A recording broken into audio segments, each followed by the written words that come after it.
Mõned võib-olla uued näod ka saalis, mõned juba eilsest. Rõõm on näha, et olete tee leidnud siia Valga Kultuurikeskusesse. Meil on ääretult hea meel, et meiega siin olete ja selle nädalavahetuse veedate.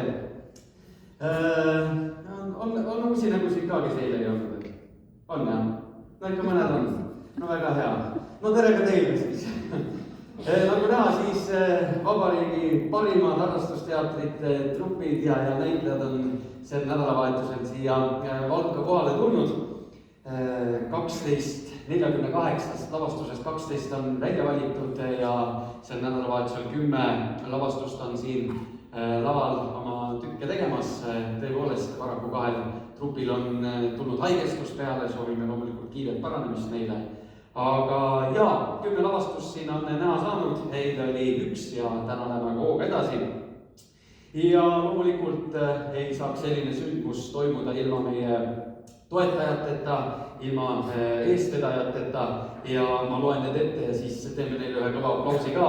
Need on Eesti Harrastusteatrite Liit, Eesti Kultuurkapital, Valga vald, Valga Kultuurikeskus ja MTÜ Kungla.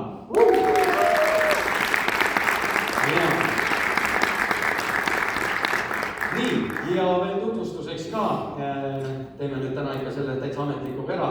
Loomulikult ühel õigel festivalil peab olema ka see karm žürii, kes hakkab siis loopima kiidusõnu, loodetavasti ainult, seda me näeme. Ja teeme siis ikka tutvustuse ka, kes meil sellel festivalil siin kohal on. Kõigepealt üks värske pilk, üks terav närv ja kindlasti on tal ka hea tunnetus selle kohta, kuidas teater tänapäeval kõnetab. See on noor ja andekas Rainer Elgi.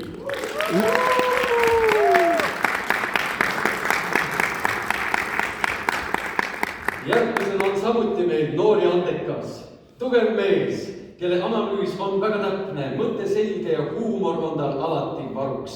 Ta oskab olla korraga nõudlik ja toetab täpselt selline, nagu üks žürii liige olema peab. Kõik natuke kardavad, aga natuke ei karda ka. Meie oma mees, Aarne Soro.